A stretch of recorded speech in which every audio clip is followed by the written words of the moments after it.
But yeah, I mean, think about that fucking luck. Two of your three best players, Game 5, Achilles, Game 6, ACL. What are the odds of that? That's like getting struck by lightning twice while getting fucked by a shark. Dude, that is so fucked, man. I feel, dude, now that, like, news came out that it's an ACL, it kind of chips away, like, I don't like saying this, but it kind of chips away the value just a bit of, like, the Raptors, this title that they won.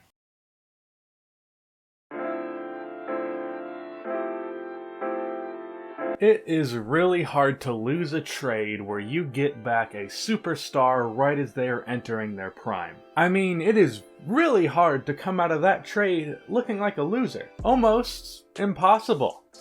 But, well, fuck me. Shout out to the Lakers for pulling off the impossible. The Lakers as an organization are known for extravagance and incredible accomplishment. They have the second most championships in NBA history with 16. They have had superstar after superstar throughout the years. When you look at the top 10 players of all time, it is riddled with players who have been a Laker at some point in their careers. But none of that comes anywhere close to being as impressive as the Lakers managing to fuck up this trade the way that they did. Now, some of you may be confused, some of you may see this as obvious, I don't know, I can't read your minds, but the Lakers lost this trade. Maybe minorly, maybe monumentally. We will either find that out by the end of next season, or when I'm in my mid-20s. We shall see. But let's go over why I think the Lakers lost this trade. Can't wait for the comments on this one. Rebound! Save! Absolutely incredibly with the acrobatic alley-oop! Before we start, I opened this video with a clip from the first episode of the Hoopscast, a podcast that me and Mojo99 have started. In that episode, we talk about the 2019 NBA Finals, as well as the origin of our channels and us as NBA fans. So go give that a watch, and on with the video.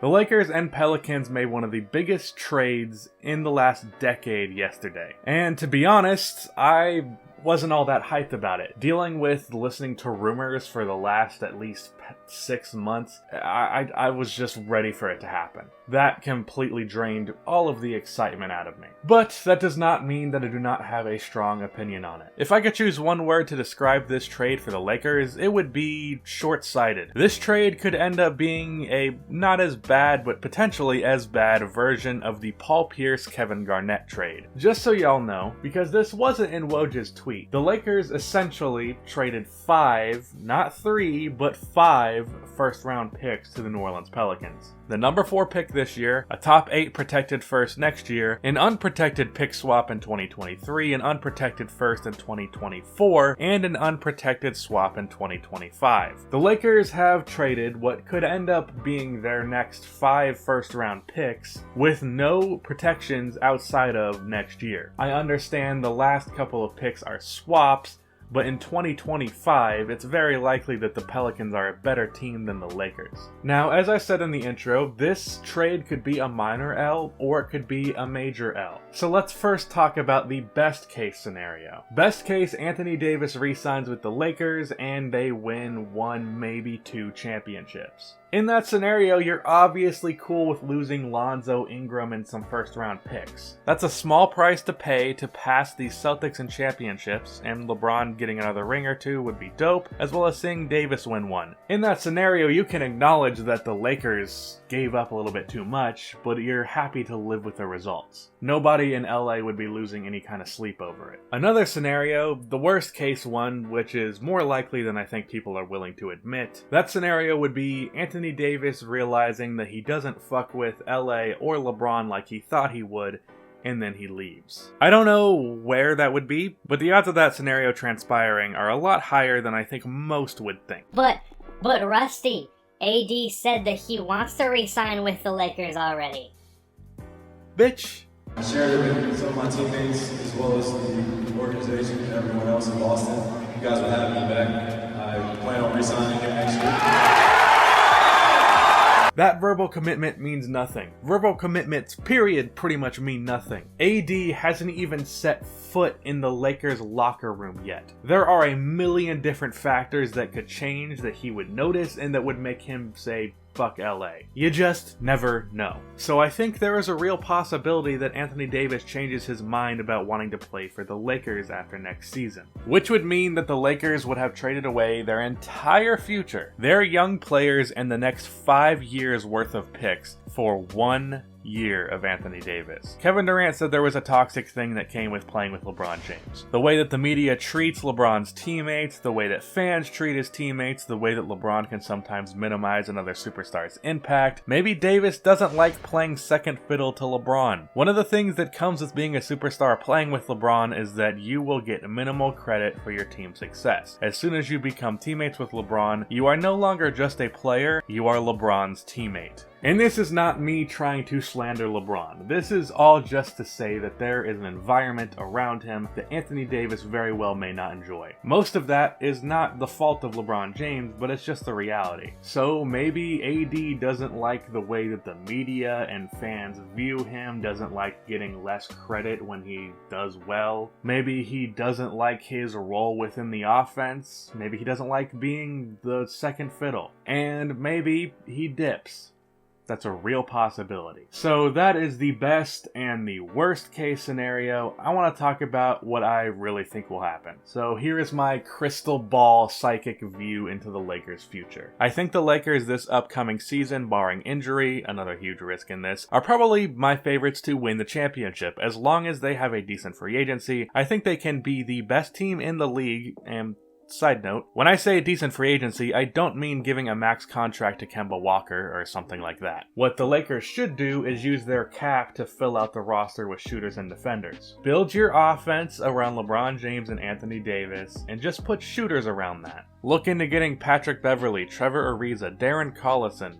He and Jason Kidd have a lot in common. Jermichael Green, Dwayne Dedmon, Jeremy Lamb. Get a couple of these guys, a couple solid starters, fill out your bench. That will be way more valuable to this team than one more star who's going to take a lesser role in the offense. But anyways, back to Doomsday. So I think the Lakers win the 2020 championship, and after that I think LeBron starts showing his age. The Lakers have some solid playoff runs for the next 2 years of LeBron's contract, but they don't win a championship. And then I think LeBron retires, and it's just AD.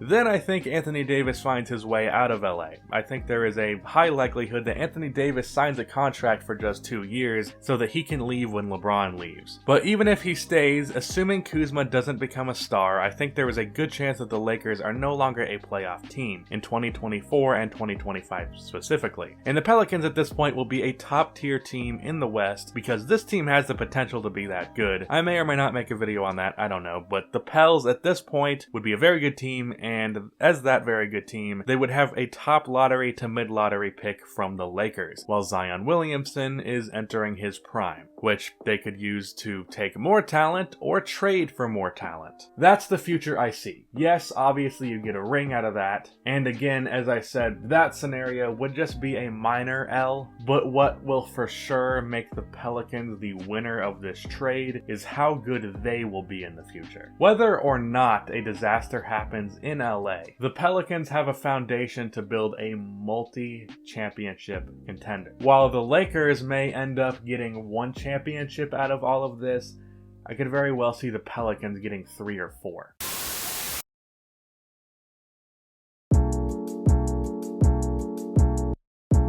There are way too many factors, way too many scenarios that can lead to a disaster season for LA. Maybe you think the drama from this season will be a thing of the past, but there is always something with LeBron James teams. The Pelicans have a foundation to win multiple championships in the future and add more talent with the Lakers 2023, 2024, and 2025 pick. I think the Lakers ultimately end up being okay with the results.